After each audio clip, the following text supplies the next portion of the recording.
Well, our topic today is being the best you, and we thought this was a great topic because although Coach Bruce is our basketball coach, this isn't really just a discussion about basketball. It really is bigger than that, and she's got an interesting way of tying it all together. So let me tell you a little bit about her, and we'll get right to our program. You know, Tonika is in her second year here at Jefferson College. She came to us from Neosho County, and she's also, that's over in Kansas. She's also spent time at Wesleyan College and Atlantic International. She has also won 2 high school state championships, 2 collegiate conference titles, and most people would be surprised to know that in addition to her prowess on the basketball court, she has 2 science degrees. She made the dean's list. She's also worked as a sales manager and even been CEO there for 6 months or so of the company. So she's got a wide and varied background, but I think she pulls it all together when she gets the girls on the court. There's a quote here that I wanted to point out to you because a couple of things we take great pride in at Jefferson College, and Coach Bruce fits in with this, is that it's important for our students to be successful on the court, but it's really more important they be successful in the classroom and in life. And Coach takes great pride in her 100% graduation rate among her players because that's an important thing for her as well. And then we came up with a great quote from Amanda Butler, who's the women's head coach at the University of Florida. She said, "Energy, passion, enthusiasm, excellent recruiter and excellent developer of young players. Coach Bruce has been highly sought after at many campuses. I'm proud to know her as a player and as a friend." Can't get much higher praise than that. So with that, let me introduce to you our women's basketball coach, Tonika Bruce.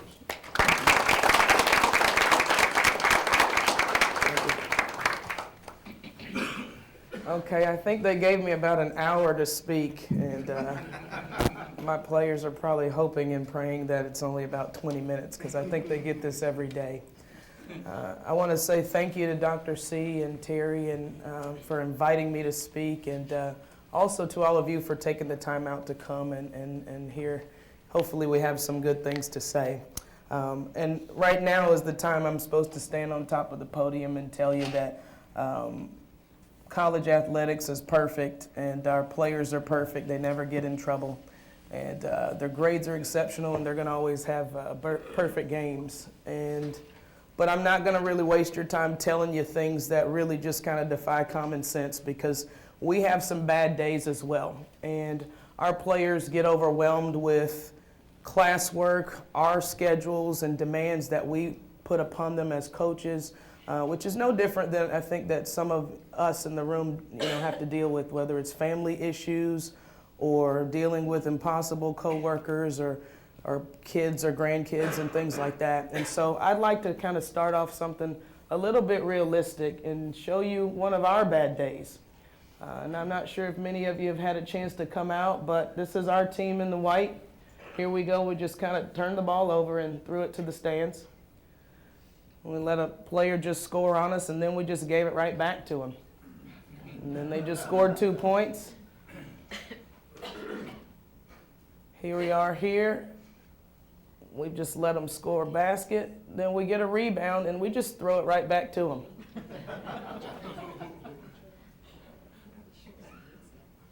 We're on defense right now, and that is the shooter over there, but we didn't recognize it, and we let her shoot 3 points. Okay, we're going to try defense again. The shooter again, and she just shot 3 points. These are not good things, by the way. So here's the ball being dribbled, and we just turn it over. We just give them the ball right back. Okay. And so what we did, and this was our first game against Lincoln Trail College, we went into the half court, we went into halftime, and we kind of told our kids that basically we need to do a better job defensively. And we told them that defense is an attitude. And it basically means that we can choose exactly what the outcome of this basketball game is. And it's no different in the attitudes that we decide to choose every single day.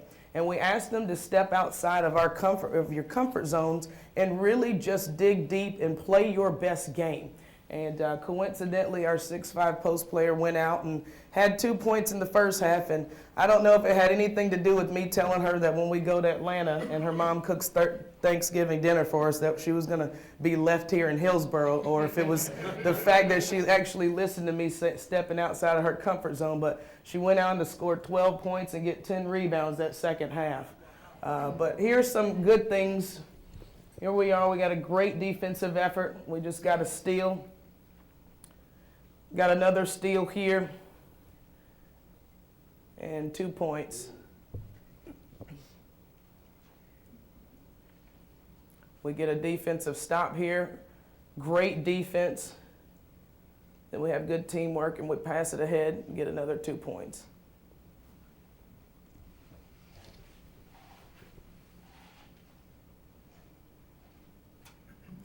This is one of the few times we dove on the floor. We call those 1% plays, doing the things that 99% of the people won't do. We're knocking down 3-point shots in the second half.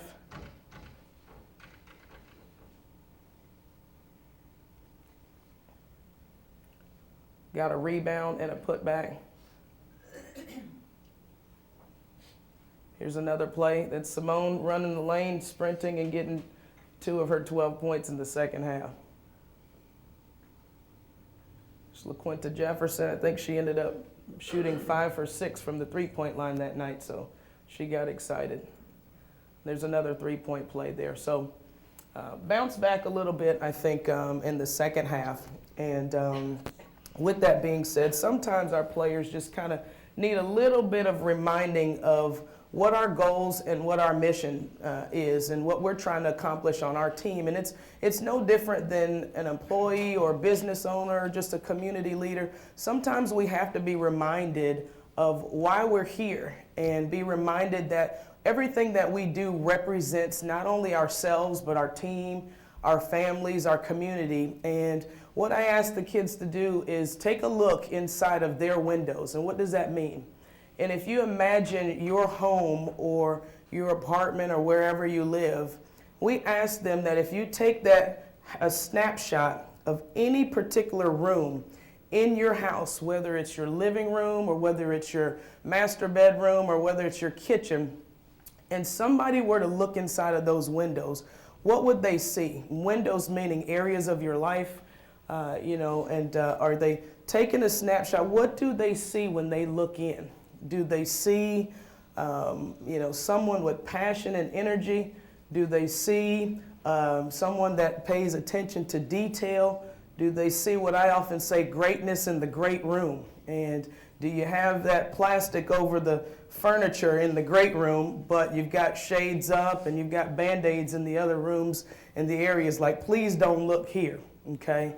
And so, if you will, just take a thought, a mental picture of what your house would look like if someone were to just take a snapshot of those windows. And I don't want you to go, Coach Bruce, any other day of the week. The board met last night, the kids were crazy, all this stuff was going on any other day of the week, but not today. Don't look inside of my house. But every day of your life, if someone were to take a picture in those windows, what would they see? Would they see, just a plain mess, or would they really see and be able to vision success?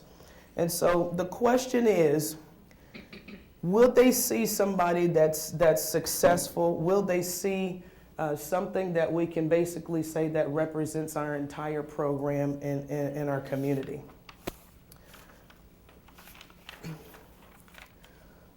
So with that analogy, we just have to kind of sometimes ask ourselves, are we okay with just being okay? Is it okay that we say that it's acceptable to be a mess? Is it acceptable that we can make excuses and that it's okay to fail? We have to kind of ask ourselves that, why do we accept anything? And when people look in our windows, do they simply say that it's okay to make those excuses? And maybe about 2 years ago, someone once asked me, and they said, what do you think is the worst epidemic in society today? I want you to really think about that. They asked me, what is the worst epidemic in society today? And back then, I probably thought what a lot of you are thinking, different things, obesity, cancer, violence, lack of education. But, the more experience that I started to have, I started to realize that the biggest epidemic today is that people settle for average. They settle for, just mediocrity. And basically means that it allows us to not only poison our own minds, but now poison the people around us, which in turn basically poisons and has a cancerous activity amongst us. So that's in turn an epidemic today. And so with that being said, what we want to do in our program is kind of change that thought and that mentality. We tell our players, don't just settle for average just because everybody else is doing the same thing. Separate yourself from everyone else. And it's really easy right now in society to basically be able to say that it's okay. I mean, you take a look at the divorce rate, for example. It's really easy to just quit a marriage instead of trying to work it out. It's very easy to, on social media, for those of you guys that don't tweet or Facebook, the kids now, that's all they do. It's really easy to take and say something negative about an employee or about your boss or about your husband or wife, that instead of just working it out, and that creates a negative atmosphere. And we see the same thing in basketball. I know you guys are saying that, I'm waiting for Coach Bruce to talk about basketball, but it really is the same thing. Because take, for example, I pride myself on recruiting great players. But most importantly, I live off of recruiting transfers. It's why I'm in the business now. Because somewhere along the line, no matter if my players want to just acknowledge it or not, they have at some point quit somewhere else in order to get here. And if they don't want to recognize it, it's okay. They may say, well, I want to come to Jefferson because they got better facilities or because it's a better staff. Whatever they want to say, it's okay. But the bottom line of it is that they have quit at something, and it's very easy to do that. It's not the same as my generation or your parents' generation, where they put their name on something and you knew it was going to be their best. It was no question of if it was going to be halfway done or if they were going to commit to it, it was going to be their best. And so it's just so easy right now to quit, and society teaches us that it's okay to do that. How do we know that? Well, there's always a second chance. I mean, you take Little League, and whether you're really good or really, really bad, you get a trophy, don't you? Everybody gets one, okay? And so, again, people are simply okay with average.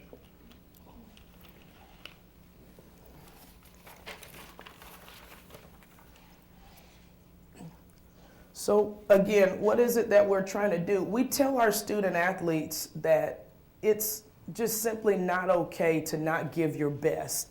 And we ask them to do that, even though it's a little bit difficult and different to kind of go outside the norm. Sometimes when you go outside the norm and you really try to be your best, it's viewed as you're sucking up, or it's viewed as, you're just trying to outdo everybody. And sometimes it's a little bit difficult for our student athletes, which is no different than us in this room, to be different than everyone else. And how do we do that? There are a lot of things that we do in our program where we try to say, we don't want to just be a part of the athletic department. We don't want to just be a team on this campus. We want to do things that are different. One, that is outside the norm, but two, that separates ourselves and makes us the best program on this campus. We want to be the best program. And one of the things that we really try to do is we try to build our student athletes to be better citizens. And so we do things that are a little bit different than most programs might. We have our kids obtain a 3.0 GPA just to play for us. Now, we know that the standard to play basketball or any other sport is a 2.0 GPA.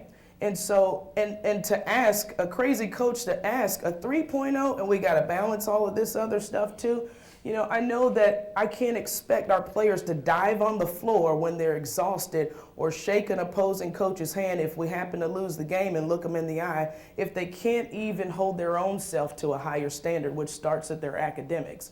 And so, again, one of the things that we do a little bit differently, we also try to do a community service project once a month. And if anybody has any show of hands, leaves or branches or anything in your yard that you hadn't got a chance to get to, let us know. We're always looking to do that. So we got it. Tom has it.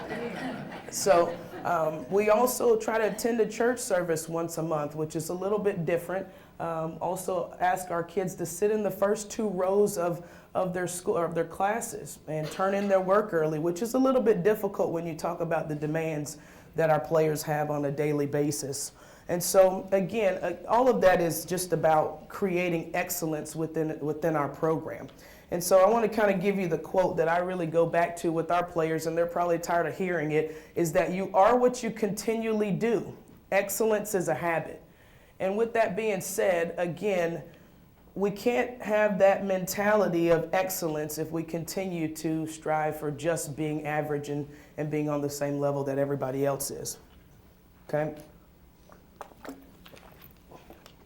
So what I'd like to do is tell you a little bit, like, what is this talking about, Coach? We're talking about our players being better, and it's really not just about our players. There are a few things. What can we do? What can we do? How can I be a part of the cure? And we all have the ability to think and just kind of go over and beyond the norm and kind of get rid of sitting on our laurels and doing nothing and having average mentalities. And I'd like to show you a couple of slides, if you will, kind of focus on the screen. I'm not sure if anyone recognizes where this is or what it is. A little kind of a desolate area. Small stadium, kind of like Hillsborough, got the trees and just almost like in the middle of nowhere, but we can kind of see other things and other, progress happening. But let's flip to the other side. It's Boise State. And this is kind of where, you guys probably recognize Boise State. This is kind of how we all know and recognize here. And I'm not sure if many of you knew that as late as the 1960s, Boise State operated as a junior college. Okay. Another area, kind of just out in the middle of nowhere. A swampy area. Where in the world is this? We're not talking about major metropolitan areas either. Okay, this school that we're looking at is kind of dear to me because one, it's in my home state of Florida, and two, because we just left there. Last week we played at Chipola College. And this is David Lane, buddy of mine, that he is now the president of the Women's Basketball Coaches Association for the junior college, the JUCO National, NJCAA. And before he came, the program really wasn't that established of a program in terms of women's basketball. And so through their hard work and dedication, they've committed to turning this program into a basketball powerhouse. There's a home game there, and there's their team, competing on the national level. Okay, here we got another picture, kind of a humble picture. This is Lindenwood, kind of a closer example to home. Everybody knows Lindenwood? Okay. Lindenwood, their athletic program in the 90s wasn't very good, if you guys know that and remember that. But what they did in 2003, they decided that we were going to start a women's hockey team. And we're going to step outside the norm and do something a little bit different. And started a women's hockey team. And then here they are. 5 years later, they won a national championship. So they stepped out and decided, okay, we're just not going to be average anymore. We're going to do something a little bit different. And so all of these schools basically started kind of with humble beginnings, and by their hard work and support and the desire to be above average have developed into something great. And so now, what does that mean in terms of Hillsborough and in terms of our college, in terms of our county? I think that we have something great right here, and it's just a matter of changing our mentality. Now, I'd like everybody, if you would, to just kind of stand up next to your chair.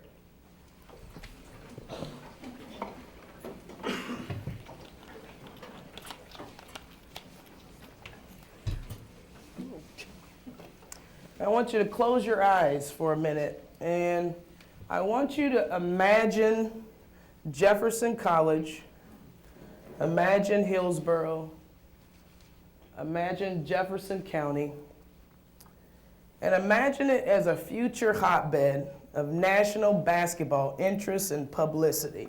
And I mean, I'm not talking about Duke with the Cameron Crazies or UNC Chapel Hill. You know, we just saw 3 examples of schools that decided that they wanted to be great. And so we've already seen that what can be done, and we've already experienced the success in our programs. We have players that are currently playing on the professional level. We've been able to bring teams in to compete at a very high level here, and that we have the capacity to be great. And I want you to just imagine that for a minute. And now you might say, okay, well, how can we be a part of that? The thing is little victories. And now what I want you to do is just open your eyes. Now, for standing for 1 minute, you've just done more than what most people have done that have had the opportunity to support our athletic programs here at Jeffco. And by attending this presentation, I thank you for doing that. You have taken the opportunity now to see what things we already have here, and I appreciate it. So now you guys can be seated at this point.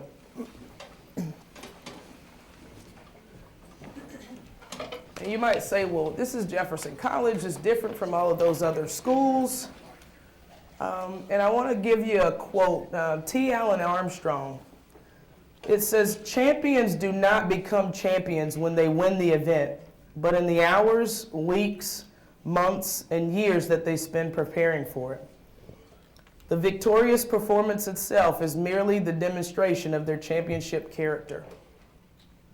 And so I think we understand now that when we leave this room today, there are a lot of things that we can do to not only help support our college, but now envision now our student athletes, our communities, our families now changing our mentalities and deciding to do something other than the norm.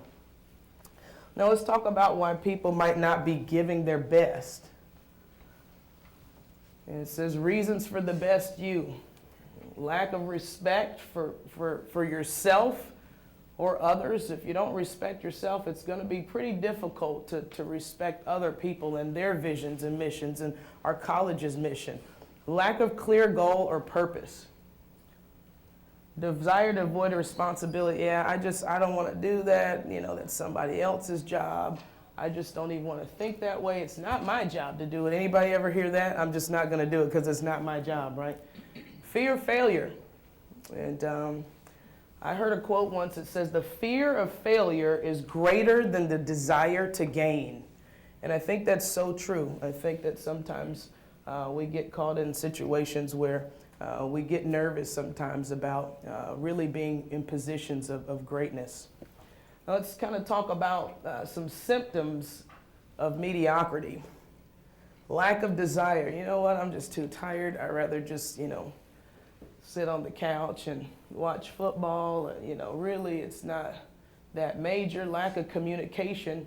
And I think we all have, issues with communication. I think everybody can generally get better just communicating not only on, the level of husband and wife and boss and employee or teammates, doing just enough to get by. And, it's kind of like our kids running what we call suicides, or we're running sprints on the court. And I call it the, well, I can't say really what I call it, running sprints and missing the line by just this much. You know, you're doing enough to just get by, but it's no different in the business world. If you'll take shortcuts running a sprint, then you're going to take shortcuts when it comes down to giving a quality product. Introversion, you know, not really, instead of looking outward, kind of sulking and feeling sorry, you know, woe is me kind of a deal. What things do we do to kind of combat this? One of the things that we really put a lot of focus on is what I call the do right rules.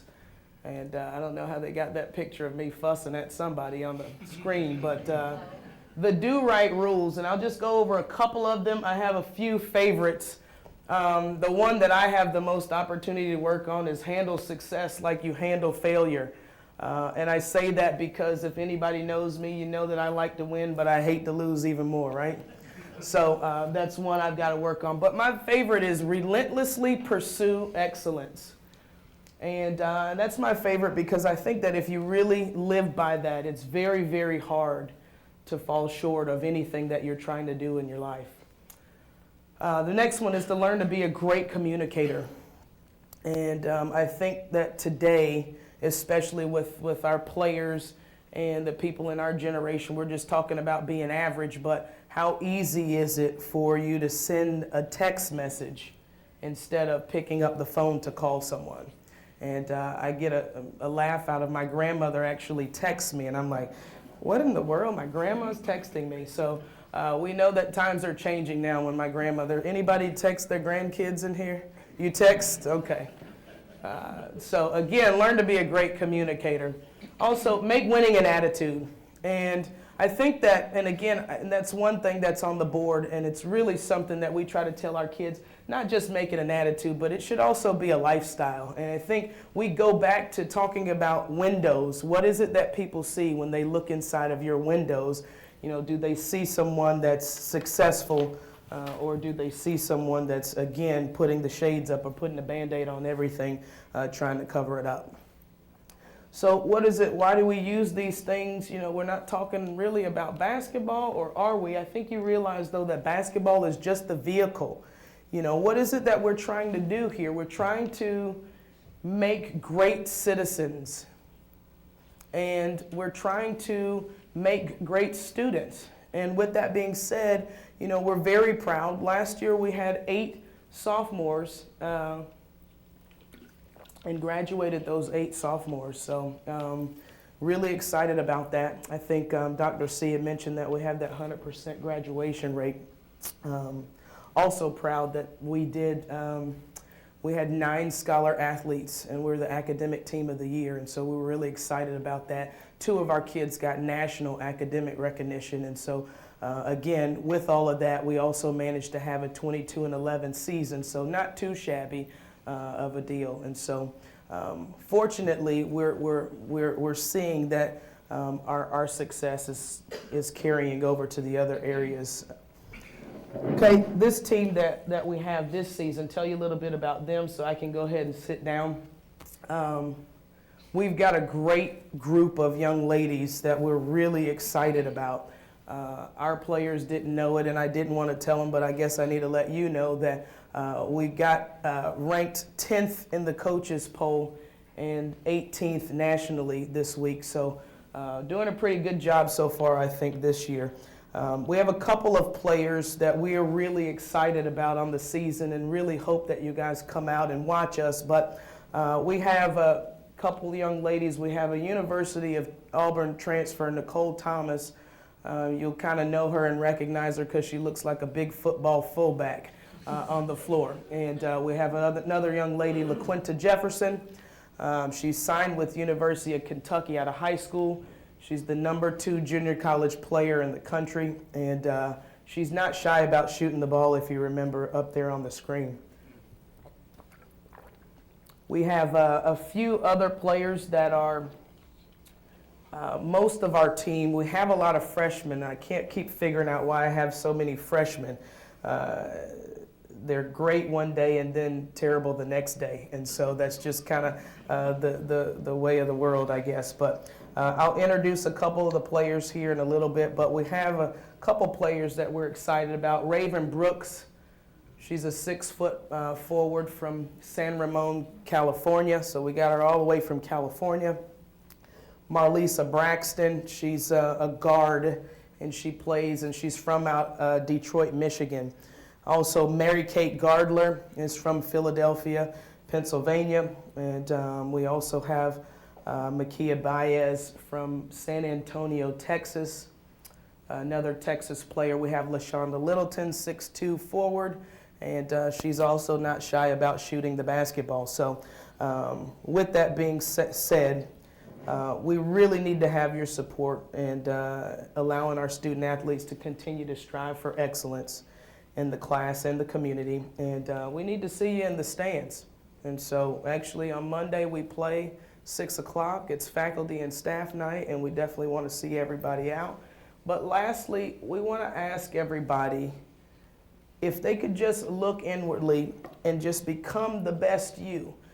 You know, we have to just change this epidemic and find a cure for people being average. And we're going to start that by the things that we do in our program, and hopefully that it's something that represents our community and our school and gives you something that we can be proud of together.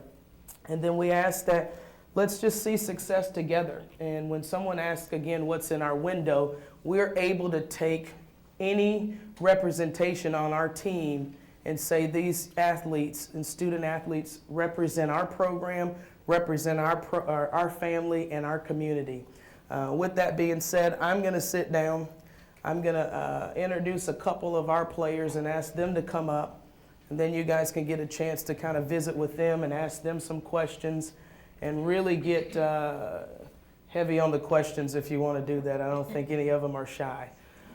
Real quick, I'm going to, as I call you up, Jasmine Crawford. Come on up, Jazz. You see a couple pictures of Jasmine. Jasmine played at Hazelwood Central, so she is our local standout player.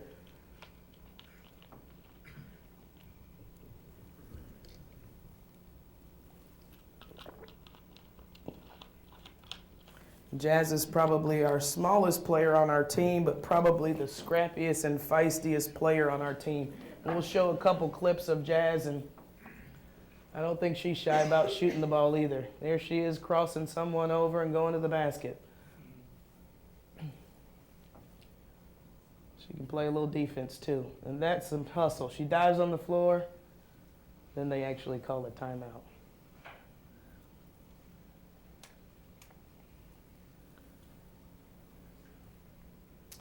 I think Jasmine scored 17 points that game too. So, okay. Now we have Janice Presley. Come on up, Janice.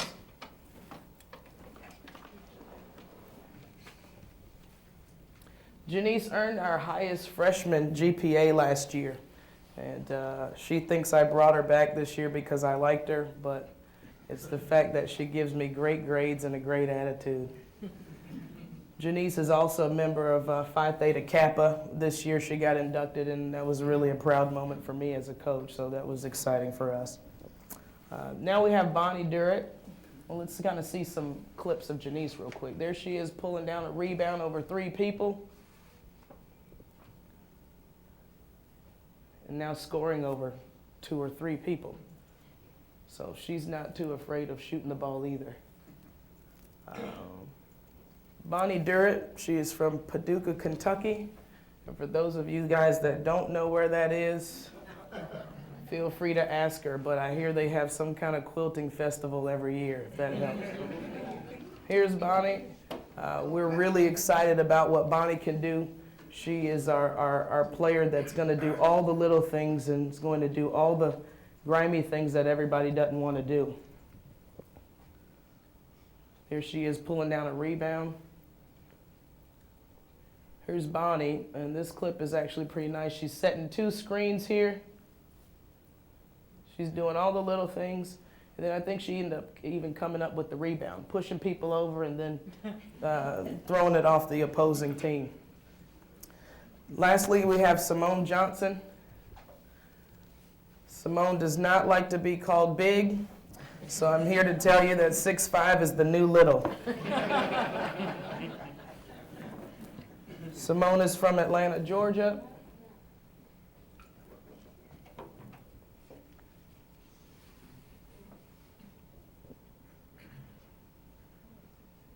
No, you don't. And let's see if we can see Simone doing some things. Here she is hustling after a rebound, get dribbling out of there, and not shy about shooting.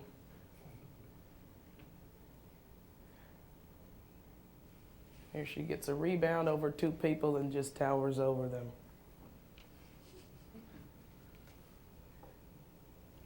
Here she is sprinting the floor. She wants that Thanksgiving dinner when we go to Atlanta.